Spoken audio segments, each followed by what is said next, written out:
Today on the Stuff Your Bookkeeper Isn't Telling You, we're going to talk about what business owners should learn from Peloton. Peloton just released their results and they lost almost $2 billion in net income. So we're going to talk about that and what business owners should learn from that. So stay tuned for today's episode.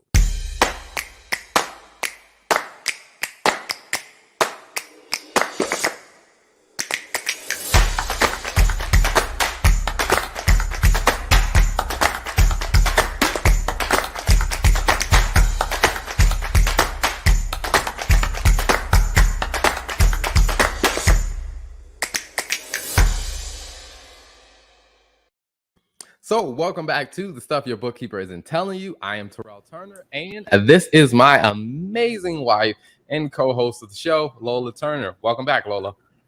Thank you for having me on the show. Happy New Week, everybody. So this week we're talking about a topic where we're actually going to start doing a little something different in the show, is bringing in some current event stuff, because something that a lot of business owners, I think they miss out on, is how relevant some of these very real big business stories, how relevant they are to their business. Because a lot of times people are like, oh, Peloton lost $1 billion. That sucks for them. But what does that have to do with me? Right, I have my own business to focus on. I have my $30,000 a month target I hit. I don't have time to focus on the $1 billion right now. Okay. And I think for a lot of business owners, one of the things that I tell them is, whether you are a $1 billion business yourself, or whether your business is only doing a couple hundred million, or let's say if your business is only doing, let's say, 50 million in revenue on an annual basis, or even if you're just down to, let's say you're only doing, let's say 20,000 a month in revenue, or even less. I mean, paying attention to those things that pop out, I think, can give you a lot of insight. It's one of those things that you and I talk about a lot, where I'm like, it is so much easier to learn from the experiences of others who are further ahead of you than you having to learn it yourself. Yeah, and I think it's not just even learning the experiences. I think another point is also just a good indication of where the market is headed, because I think sometimes people don't realize that a lot of these big companies, when things like this happen, it trickles down to the smaller businesses. So you might think, right now it doesn't impact me, but trust me, the way the economy works and the way just the capital market works, it will come back somehow one way or another to impact you. So it's important to just, not be completely engrossed in it, but to know enough to be dangerous.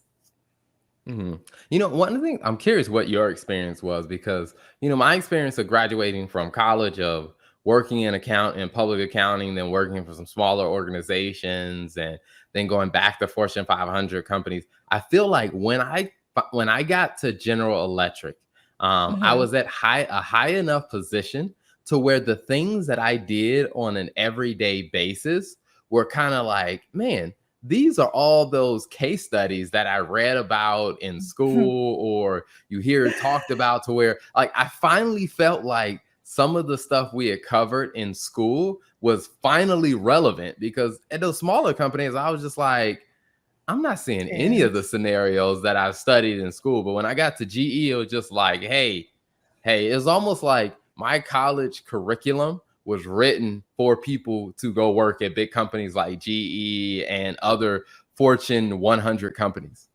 I would say from my experience, I think it depended on the role. Like, I think there's even some roles that are high executive roles or higher on the ladder that still don't really have an understanding and a concept of what their role, how what's going on in the market directly impacts them. I'll give you an example. So I think for me, like, during COVID, I mean, my job, I was in commercial finance at the time and working for a Fortune 500 company. And at the time, supporting an oil and gas business. So the drastic swings in oil and gas prices, you could see as the price of a barrel went up or went down. I think there was a point during COVID where they were actually, I think the price was like in the negative. So you would actually have to pay to buy. I mean, just ridiculous things like that.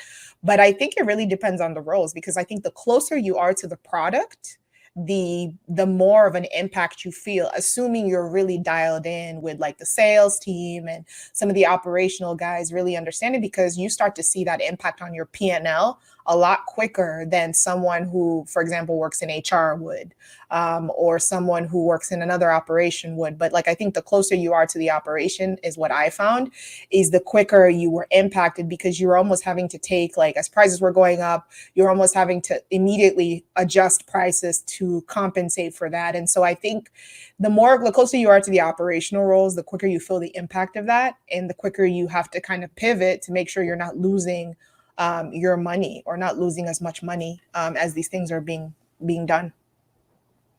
Okay. No, that is I think that is a very fair perspective. So Mhm. the thing that we wanted to talk about, that we discussed in the intro, is with Peloton, and there Mhm. are so many layers to kind of unfold. So let's kind of go kind of piece by piece, Yeah. because there may be some people who are familiar with Peloton as a brand name, but they Mhm. don't really know it as a business. And I think that becomes a very important piece. Is one thing to understand the brand, but do you understand the business that brand is associated with? Yeah, and I think you make a good point, because before we started our business, to be honest with you, I don't know that I was really thinking about, like, when I would hear things on the news, I'm like, oh, okay, cool.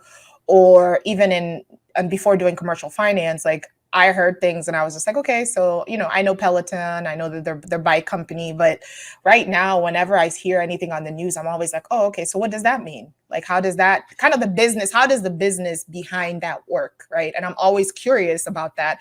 And I think part of that is just because of, being a business owner ourselves. It's always intriguing just to see, okay, how do they operate it? What's their business model? So I'm kind of eager to talk about, first of all, Peloton, when it was founded. You want us to dive a little bit just into the history, and then maybe talk about the business model for those that don't know?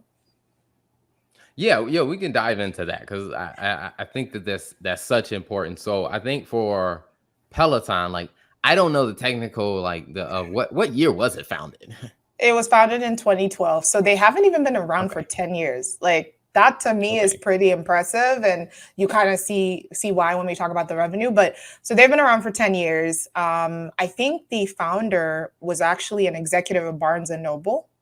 And he left Barnes and Noble. And I think pretty much the story behind it, I think, was he found, which I can completely relate to this, as someone who does group workouts, he found that he was more engaged and more consistent when he worked out with a group versus when he just went to the gym. And so I think he was inspired to create something that would kind of have that group workout accountability from wherever you were. So he founded Peloton, and I think since then, I mean, they started raising, which you'd probably know more about this, Terrell. I'm not really familiar, like startup Series A, Series B, but they've raised a lot of money. I think like over like $1 billion+ is what they had raised before they went public, and they went public in September of 2019. So like right before COVID started. And so since then, the company's kind of gone up and down. They grew a lot because, I mean, at that time, everybody was locked up at home when COVID started.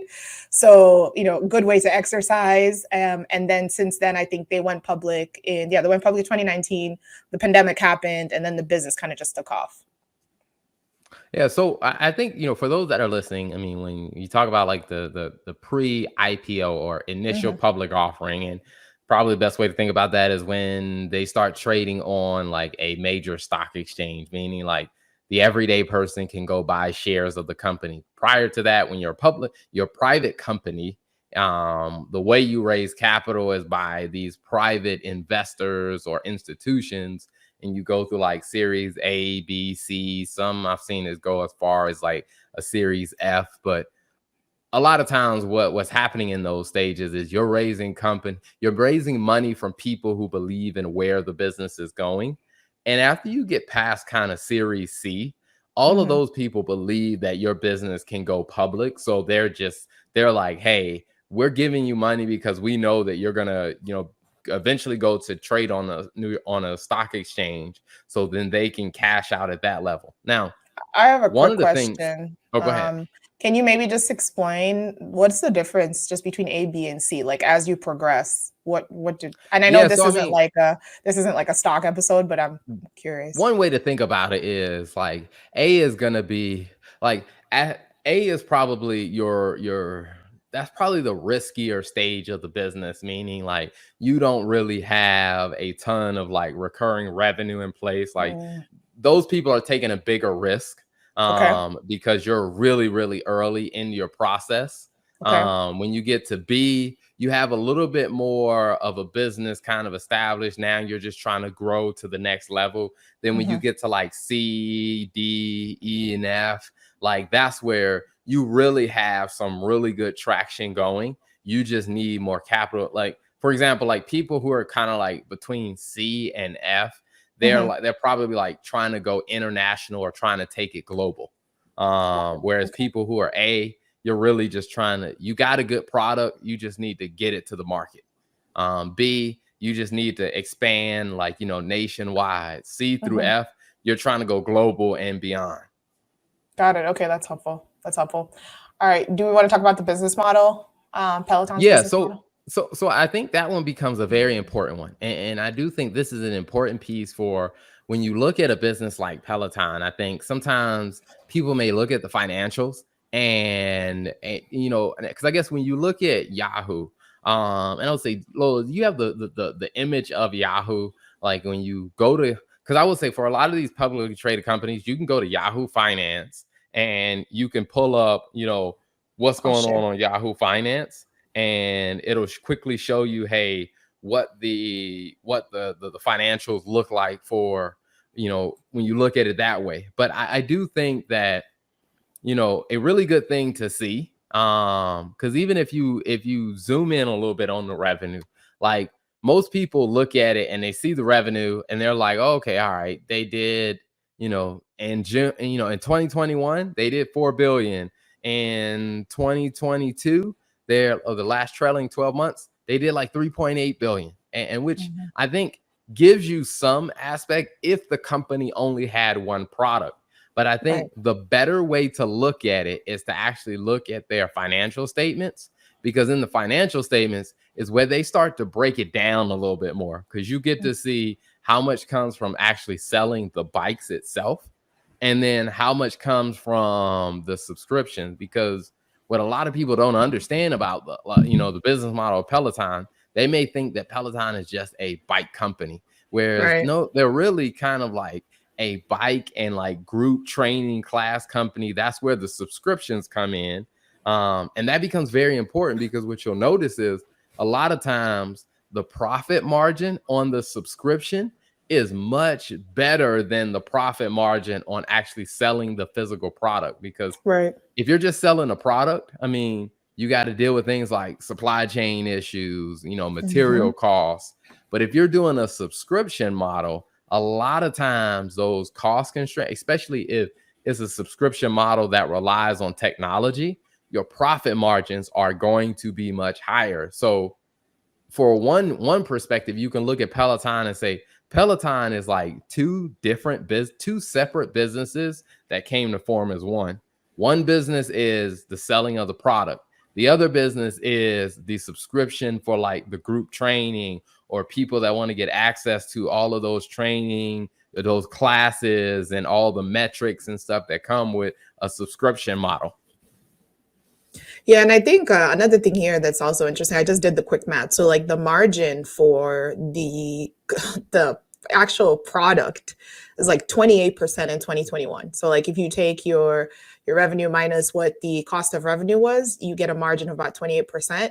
But the margin, like you said, Terrell, for the subscription, completely different. I think it's like 62%. So Yeah. you're walking away with a lot more money in your pocket if you're doing the subscription model or subscription revenue than you do from actually selling the Peloton. So most of the revenue comes from that recurring, or most of the benefit to your margin comes from the recurring revenue. Even though you have, the numbers, what, like, is that what, 3-4 times almost higher than the product sales than subscription, but you're keeping more of your revenue. than you would if you were just selling the machine. So I think that makes like a big difference for a couple of reasons, which we're going to talk about. Yeah, I mean, because it's one of those things. Like I was teaching a finance class last week, and one of the ways that I was explaining this to them, because a lot of them they weren't accounting and finance background, but one of the ways Mhm. I was explaining it to them is, so if your profit margin on the bike, on the actual physical product, the bike or the weights or whatever it is, whatever product you're getting, if your profit margin is 28% on that, but your profit margin on the subscription is 62%. What that means is for every dollar you get from a customer for a Yeah, product, you only keep 28 cents on every dollar. that's a good way But to explain for it. the subscription, you get to keep 62 cents on every dollar. So, from a business standpoint, the question is, if I want to grow this business, which one do I want to sell more? The situation Exactly. where I only keep 28 cents on a dollar or 62 cents on a dollar? That's really good. I think that's like a perfect way to explain it for people that are non-finance people. Because I think sometimes when you talk about margins, people are like, okay, what does that mean? Like, it's the money you get to keep. And it's the money, I guess I would define it as this is the money you get to keep to use to do other things in your business. And I'm always going to say this, and this is something I always tell like my friends that are business owners that are not really like finance people. It's like, I don't care how much money you make. If you don't get to keep any of it, it's kind of useless. Or like if you're not, you know what I mean? Like it's all about it's the money you make and the revenue you make is great, but what's even better is the margin and what you get to keep when you're running your business. So yeah. And I think that's important because I mean, when you read a lot of news or you hear about companies, most people describe themselves by the size of their revenue. Like, oh man, Hmm. this is a $10 million business. And I hear a lot of people say that Oh about, oh, yeah. our business did 20 million. And in my head, I'm thinking like, that doesn't mean anything to me. How much of it did you Exactly. actually profit? Like, how much did you get to keep? Because that's what Exactly. matters more. Exactly. Because at the end of the day, and it's almost like there's the net. I don't want to go into it too much, but there's your gross profit and then there's your net operating or net income at the bottom line. So like I guess your gross profit is what I would say, what do you get to keep to help you run the business, right? You can use it on selling, marketing, research and development, whatever the expenses are. And oftentimes there isn't, you see the companies that really do grow and do well are companies that have a pretty big emphasis on gross profit. Like we need to make sure that our top line or the money that we make trickles as far down as possible to help us actually run the business. Because what you don't want to do is have to go borrow money to run your day-to-day operations, right? You want to take money to actually invest to grow the business. You don't want to take money to sustain it. So I think like operating income becomes such a big deal and like or gross margin becomes such a big deal, sorry. And I think that's why Terrell, like it's always funny to me when people are like, yeah, this is like a $50 billion revenue company, and then you look at their gross profit and it's like 10%. And you're like, what are you guys doing? Yeah, because I will say now, different people. Now, this is something that may be very controversial to some people. Some people will get in their feelings about it or whatever. But so what? Who cares? I'll say it anyway. It's one Okay. of those things that I would look at like a company like Amazon, where a lot of people I mean will say, "Oh man, I would really buy Amazon. Amazon's great business." But when you look at Amazon's margins, they are like super, super low. Now, I'm not saying that you shouldn't own Amazon. I'm just saying, like, if you're trying to own Amazon for the short term, it's probably not a good bet because I they're not, agree. I mean, they're playing a longer game. Like, I just finished reading this book called The Four. I will say, if you're going to read the book, it's about Google, Apple, Amazon, and Facebook.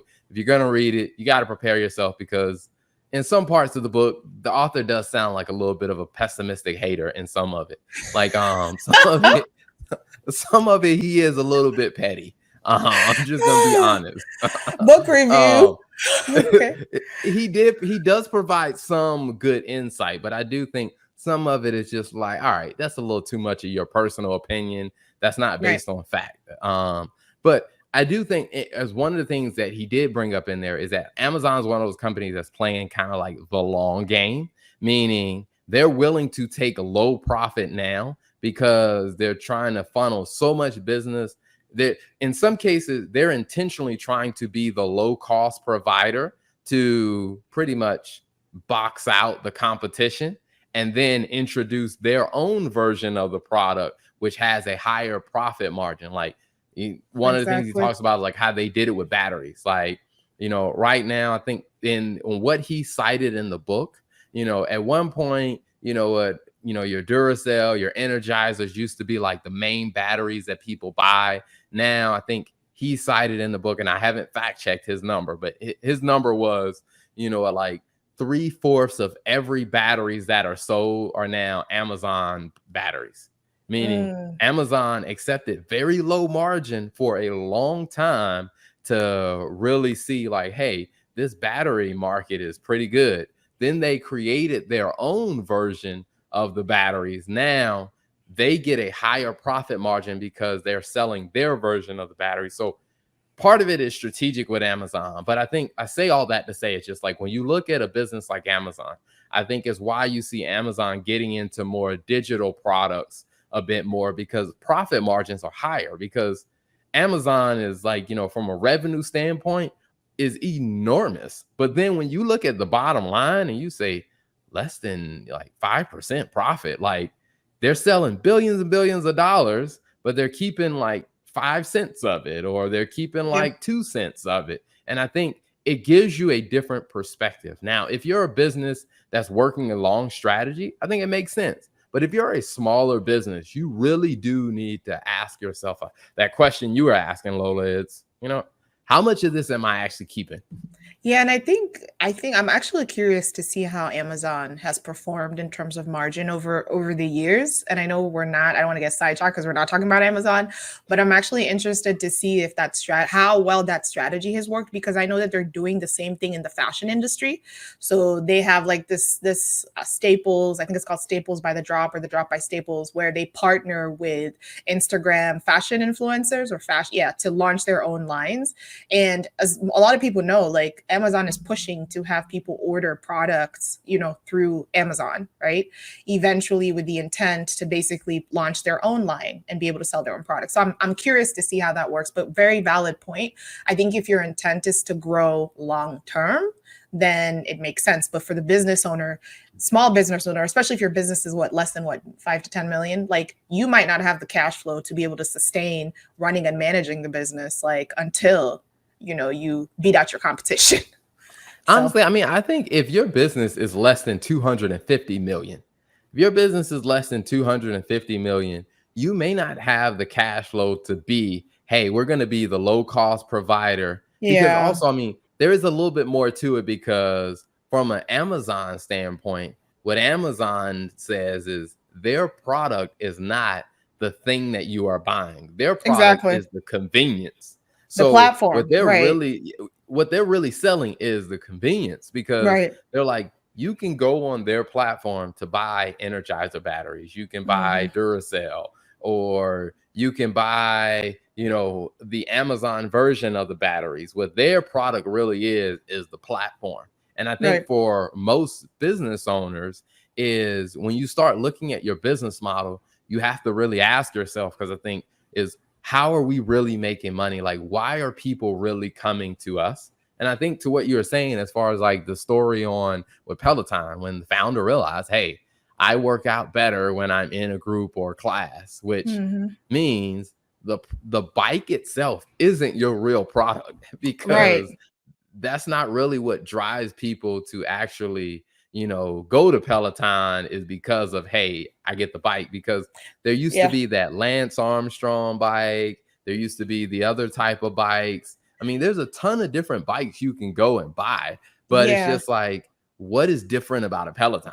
And I think that's why they also diversified, right? Because I remember, or they changed, because I remember when Peloton first came out, and I remember me trying to use it in the gym, like you could only do the classes on a Peloton bike. And then they changed to where they expanded it where you could do it on any other bike. And I think that was then the other thing where maybe the team started to realize like, all right, it's more so about the community because honestly, like even when you see the ads for Peloton now, the focus isn't on the bike. The focus is on the community where they show like the instructors and like everybody else, like people dialing in and tuning in from all over the world. And so they're focusing more on promoting the community, which I think is great.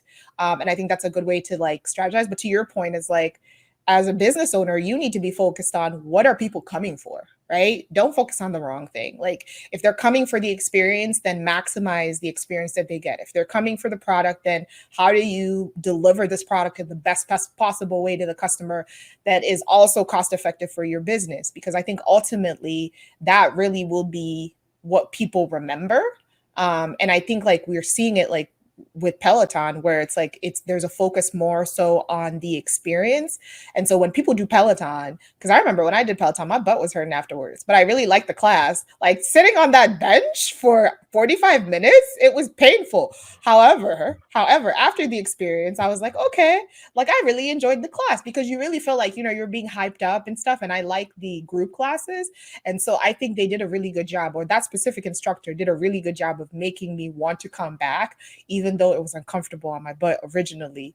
And I think ultimately that's kind of the experience you want to create with your products as a The business question owner. is, did you go back? No, because and let me tell you why. Let me tell you why. No, let me tell you why I did not go back. Okay, in all my defense, I did not go back because this was at the time when you had to use the Peloton bike, and the only place where they had a Peloton bike was in the gym, where the building that I was working in.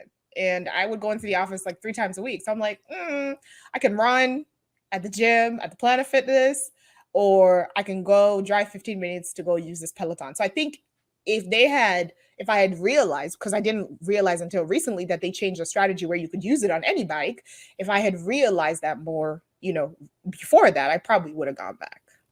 But Yeah. no, I did No, not return. I think that's a good point, because there was a Peloton commercial that I saw where the person's on the Peloton bike and doing class, and there's a phrase that the instructor keeps saying, and then later on in the commercial you see that person on an actual bike outside, and he's pedaling, and then his wife pulls up and his wife says that phrase that you hear in the Peloton class, because I think the from the business model perspective of realizing that, hey, if we center all of our business around this physical product, the people can only use it in one place. Exactly. Whereas when you switch to, hey, the product is really the community, people Exactly. can take that feeling with them Anywhere. wherever, to Right. where even if you're on your own bike because you want to get outside and you want to ride, and if you're outside but you're thinking about, man, the experience you had with the class, with the group or whatever, I think that's where a lot of businesses are trying to get to, is like, how do we create a shift our attention away from, we're not just this product or just Right. this service, we Right. are a community. Because I think even for us, that's one of the things that I think about myself is, how do we do that in, we offer bookkeeping and CFO services. How do you build a community around that, community feeling around that? Especially when, usually bookkeeping, tax, and CFO services tend to be a bit siloed, because, that's people's very personal financial information. They don't want to Exactly. share that in a group normally, but it's just like, how do you kind of build what Peloton did, transition from just the product to more of a community that has the product in common? It's just like, how do you kind of transition to that? Any thoughts on that? That's a really good question. And I think the thing that I immediately thought about is people always, I mean, me included, people always like to tell success stories, right? People always like to tell stories after they come through it. Like, man, it was just so bad. And before, like, if I think about, for example, just like, I'll use an example. Like, I recently left a review for this place called Burn Boot Camp that I go to. Shout out to the Burn Boot Camp fan. They are not promoting this episode, but I'm just going to give them a special shout out. And it was hard for me to talk about like, hey, working out, because at the time, like that class was brutal. I mean, it's still brutal, trust me. But like, I guess just as my endurance has built up and as I've increased, it's so much easier for me to talk about, hey, when I started the class, because I've started to see results. Hey, when I started the class, hey, I wasn't in the best shape, or I wasn't as consistent, but it's helped me build discipline. And I think the same goes for, like, if I think about our business, and the people and the clients that have referred us the most are people who have had like came into the business working with us completely lost, didn't have a sense of what was going on in their business, felt frustrated, then saw the tangible results that we actually provided with the information that we were sharing. And when they were then telling their story, because it was coming from a place of success versus, hey, I'm still in this mess and they're helping me through it, there was some sort of progress that they could point to and say, hey, this has improved. And now I feel confident to tell somebody about my progress because I'm no longer there. And you find it even with weight loss stuff. Like nobody asks people who are still like, who have a goal of losing 50 pounds that have only lost 5 to share the testimonial. Like everybody's focused on, the person that lost 50 pounds. Because at the end of the day, like everybody loves a good success story. And I think at the end of the day, the focus is really on how do you as a client and as a customer, like how do you make your clients and customers feel like when they have an experience with you, they are coming when it's time to talk about your product and it's time to talk about your service, there's a success story that's linked to it. Because I think ultimately that's what makes them feel empowered to be like, man, and it almost like makes them also think like, man, I made the right decision going with this person. Right. It's also like a affirmation that they made the right decision. And so for me, I think really the emphasis on, are your clients walking away with some sort of success story after they use your product or your service is really going to be the testament of how you can really build and create that community. Awesome. Awesome. That's a good perspective, because one of the ways that I think about it is, giving them something that they can take away. Because I also think about like, when I run the Spartan races, I'm not like an avid runner, nor am I like an avid, like, hey, I am all about doing obstacle course races. I do maybe two a year. But it's just that feeling of when you finish and you get the shirt and you get the medal, like it becomes something I think that connects people together to where if you see somebody with a Spartan shirt, it's where it's just like, hey, that person. Well, the assumption is that person earned it. Because I would say, me personally, like, I don't let my wife wear my Spartan shirt. Like, nah, you gotta earn your own. I wouldn't dare. I wouldn't even dare do that. Like, because I remember, I don't remember where I was, but somebody had asked me, like, and I actually see it now when I see people wearing Spartan shirts. I'm like, oh, which Spartan did you run? Like, my husband ran that race. I never tell him I did because I'd be lying, of course. But like, it's always like a good conversation starter because there's just kind of this level of like respect. Like, ooh, like I remember when we run the Tough Mudder, I wear my shirt everywhere with pride, and I put my shirt on, and I'm just like, yep, I ran that. Because then, like, especially like people who may have never ran the race, they just have like, it's like, ooh, like these Tough Mudder race marathon people. There's just such resilience. And again, I think it goes to the success story. There's an assumed success story because nobody will say, oh my gosh, I barely even finished that little wall jump when I went through it. Because at the end of the day, it's like, hey, I got the product to show I completed this, or I have like some sort of memorabilia. And it definitely creates like that community feel that you mentioned, Terrell. Yeah. Yeah, and I think, for a bookkeeping or accounting firm or fractional CFO firm, it's really, how do you create that? What's that thing that they take with them? And one of the things we started doing is, or one of the things that I'm noticing as a trend is, several of our clients may be in some type of business coaching program. And I also do coach, law firms through a coaching program as well. And one of the things that I find of building simple like finance tools, or like, like we're using Google Data Studio, like a simple dashboard. Because it's like we had a client that was he got accepted into this incubator program, and they asked about seeing his numbers. Him being able to pull up his dashboard and see the numbers that they were asking for was like, man, other people in the program took notice, like, oh man, like, who are you working with that could give you something like that? And I think it's we should put our logo. Do we have our logo? We should put our logo on those dashboards. I'm just saying. And I think it's just one of those things of just finding, like, because like I said, when you run a Spartan race, you get a t-shirt and people wear the shirt around, or like, but like, we're not gonna have like a bunch of TL Turner Group shirts and be like, hey, wear this. But I do think it's understanding like I mean, we could, but I think what I've seen to be an even more effective route is when you're a lot of our clients may be in, like, let's say some type of coaching program, or they may be in some type of business networking group. And when we provide our clients with the necessary tools that they can easily recall their numbers. So when Yeah. they're having a conversation, like let's say, for example, we're working with a marketing company. When our marketing company can talk about, hey, what's the gross margin on, they have a base, a medium, and a premium service.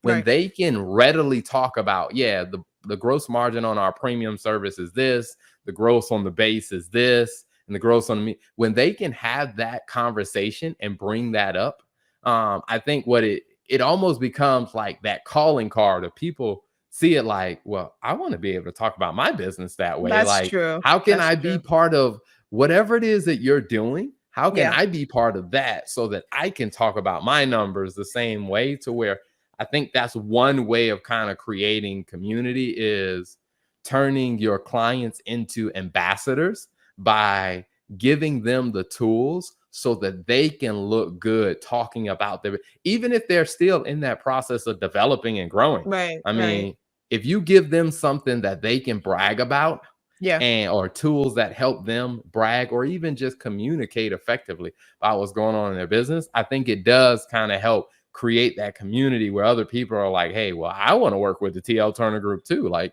can they help me? Yeah, and I think also to the point that you made, I think the great thing about finance is it never really, I guess there's always progression. You know what I mean? So you have a further and a further deeper understanding. So even if it's just like you said, the quick recall of my numbers, like if you ask business owners today, like the average business owner, how much money did how much revenue did your business do today, or how much money did you walk away? Like they're gonna be like, okay, give me a second.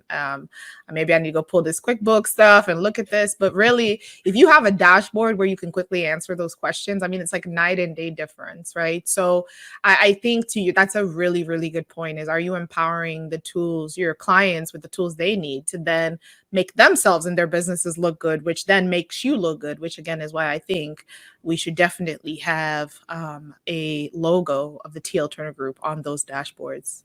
So I'm You going know, to propose that is a that. good point, because there have been some, some other accounting firms that have seen it and said, "Oh my gosh, like what you guys are doing is great." And plus, like I said, we work with like tools like Live Flow to automate it to where Mhm. some other accounting firms have actually reached out and said, "Hey, can you create a white label version of this that we can use with our clients, to where we'll, code it, set everything up, and design it all in the background, and then Mhm. hand it over to them, to where then they can actually, interact with their clients or whatever." Because I do think I will say I have found that doing stuff like that is a game changer for the client, because again, I think similar to how Peloton had to realize, hey, our product is not just a bike. Our product is the community around, exercise, which is where they went from just being having the bikes to then having the actual weights,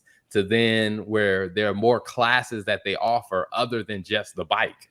Right. There were some that I saw where they were doing a weightlifting class or like a hit workout, to the bike is sitting there, but they turn the screen around on the bike so they can do a hit workout, which it just really reemphasizes the same thing. I think for like our business is what, hey, we're not just providing accounting services, we're providing people that comfort and confidence about what's happening with their finances. And Right. I think that allowed us to go from just doing the bookkeeping and then sending you a PDF of your financials to, hey, creating these, custom tools to say, hey, here's a better way for you to digest the information.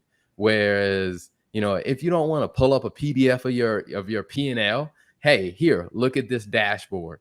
This dashboard will give you all the important information you need to know. And I think it's just really transitioning the focus from just technical accounting to, our job is to help you get comfortable and smarter about making the financial decisions that you need to make, and creating a community around that, as opposed to, hey, we're just like every other bookkeeper or fractional CFO on the market. Like, nah, we're a little different. We offer community around this.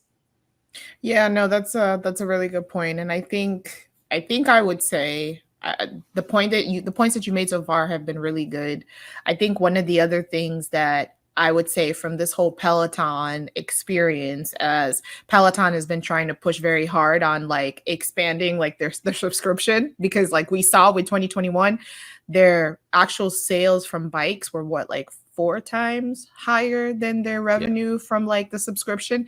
So I know that they've been trying to push to really sell more of that. And what I would say, I think for me as someone on the financial side of things, what I would advise a business owner, and one of the lessons I would say that you can take away from this is when you're looking at your product and what you're selling, whether it's products, whether it's services, is just really studying your customers' behavior, right? I think Peloton probably knew, someone at Peloton and the executive team probably knew that the pandemic was not going to last forever.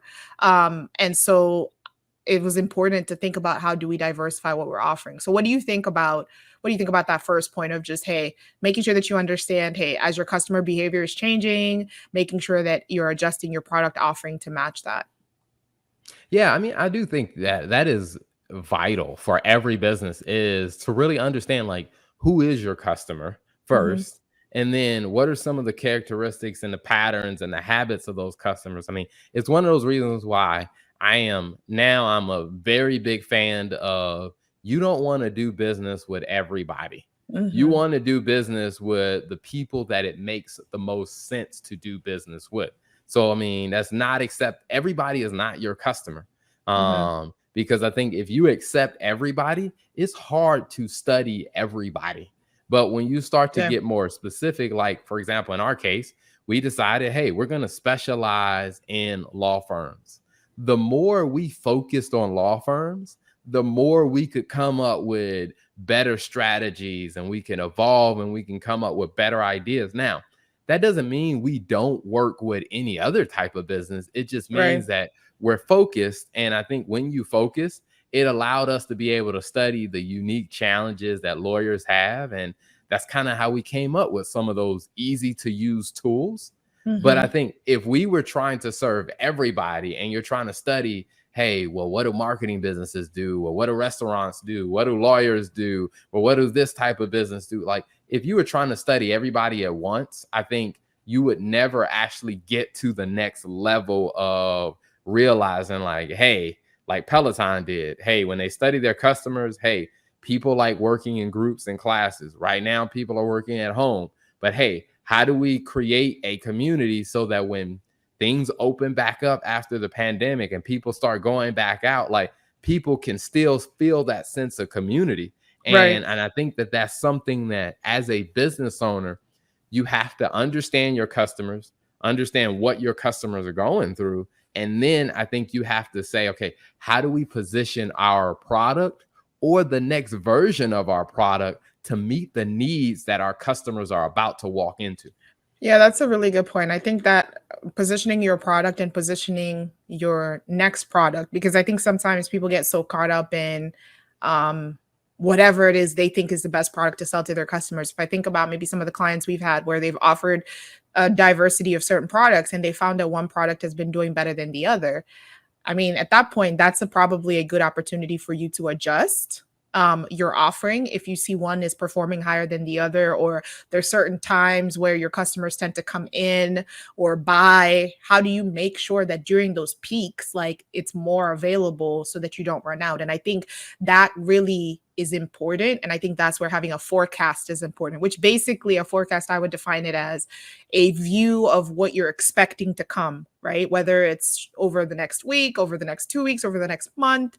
And I think a forecast is so critical for that. And specifically in my experience, like you should be making real-time decisions in your business based off of how you're seeing the trend, not just, from the customer data, like you talked about, Terrell, like understanding the trends.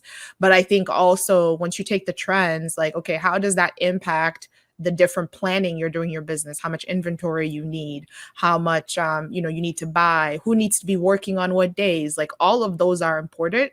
And we've seen that making decisions from that point of view has really helped a lot of our customers, because you're not just operating as you normally would. What's your take on that? Yeah, I mean, I think it's very true. I mean, the forecast, and I always say this about a forecast, is that it's not going to be exactly accurate, but I do Right. think it does give you a idea to frame how you're thinking about the next steps.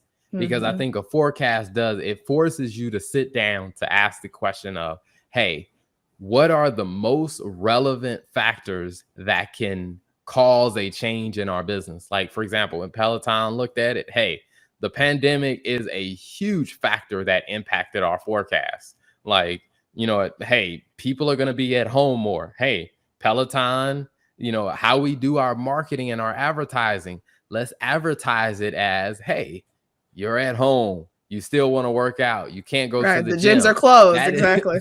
like Exactly.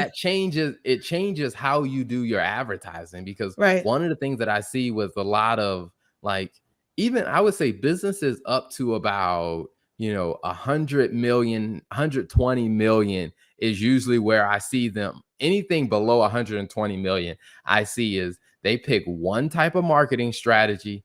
They don't pay attention to some of the Mm, macro things that are happening, and they keep their marketing exactly the same. And I think that when you're really doing a serious forecast, you're sitting back and saying, all right, how many products are we going to sell, or how many new subscribers are we going to have? And then you ask yourself, okay, all right, if we think we're going to do 20 million over the next 6 months, okay, what's going to actually drive that to happen? And I yeah. think when you start asking yourself those questions and you start thinking about those factors, it starts forcing you to get more intelligent about the business. Like, for example, working with some family law practices. One of the things that, one of the conversations, like, family law attorneys support divorces. Like, Mm. okay, during the pandemic, not as many people are getting divorced. But after spending so much time together, Oh like gosh. when things started opening back up, one of the things that family law attorneys saw is divorce filing started to go up a little bit more. And it's like one of those things, like, I'm not saying like I'm an advocate for divorce, but it's just like, hey, that is a Understand factor you're trying that to, yeah. impacts, your forecast. Like when Right. you're trying to forecast out, like, hey, the demand for the demand also for, let's say, attorneys who do trust and wills. Like during the pandemic, the need and the demand for people to set up a will or a trust, it shot through the roof, because people Hmm. started realizing, like, oh shoot, like, it's not, I mean, I don't know when my last breath will be taken. I want to make sure that my family is taken care of. And I do think paying attention to, like, hey, yes, it's good to set financial targets of what we want to hit. But I think forecasting is a little different, where you're actually looking and saying, okay, all right, what needs to happen, or what is happening that will impact our results, and how do we adjust and really position the business so that we can maximize this moment. Right. No, that's a really, really good point. Yeah, we do not advocate divorce, but you gotta follow the trend, especially like with the wills and stuff. So I think that's a really good point. So if I was to summarize it, Terrell, because I know we've talked about a lot of things, if I was to summarize it, I would divide, and you can feel free to add in anything here. I would probably say like the three big takeaways from the Peloton story, for me, and advice to business owners is: number one, it is extremely important that you study your customer base. Focus, I think, Terrell, you made such a good point. Focus on the customer base that you want to support, because you can't support everybody, and study and understand how the market is changing and how their behaviors are changing. Once you have an understanding of that, number two, the forecasting. And forecasting is so critical and important for you to understand what you're going to do differently in your business based on what you can expect. Like Terrell mentioned, you gave the example, Terrell, of like the will and trust attorneys, right? Like you probably, at that point, if you were a lawyer, you probably needed to hire more staff to support that additional, level of services that were going to be needed. And then I would say 3 is just implementing as quick as you can based on your forecast when it comes to what you're doing in your business, taking that information and making actionable decisions in your business to basically put yourself in a bigger position to win. Terrell, anything you want to add to that? No, I mean, I think you hit it on the head. I mean, and I think overall, it's just as you look at Peloton, it's really just noticing what are some of the things that they did to adjust, to change, to navigate, and how are they, addressing their issues. And it's going to become very important, Mhm. when you look at Peloton, because in 2022, they announced that they lost about $2 billion. So the question is, how are they going to navigate moving forward? Because they're going to be making some significant changes, because I don't think they've lost that much money before. So Yeah, whatever significant changes they start making, is like, as a smaller business, like, you may not be doing billions a year, but you can learn from observing what they're going to do and how they're going to navigate it. So I think there will be a lot more lessons to learn, as you watch Peloton over time. agreed. Agreed. Thank you guys for tuning in, and we'll catch you on the next episode.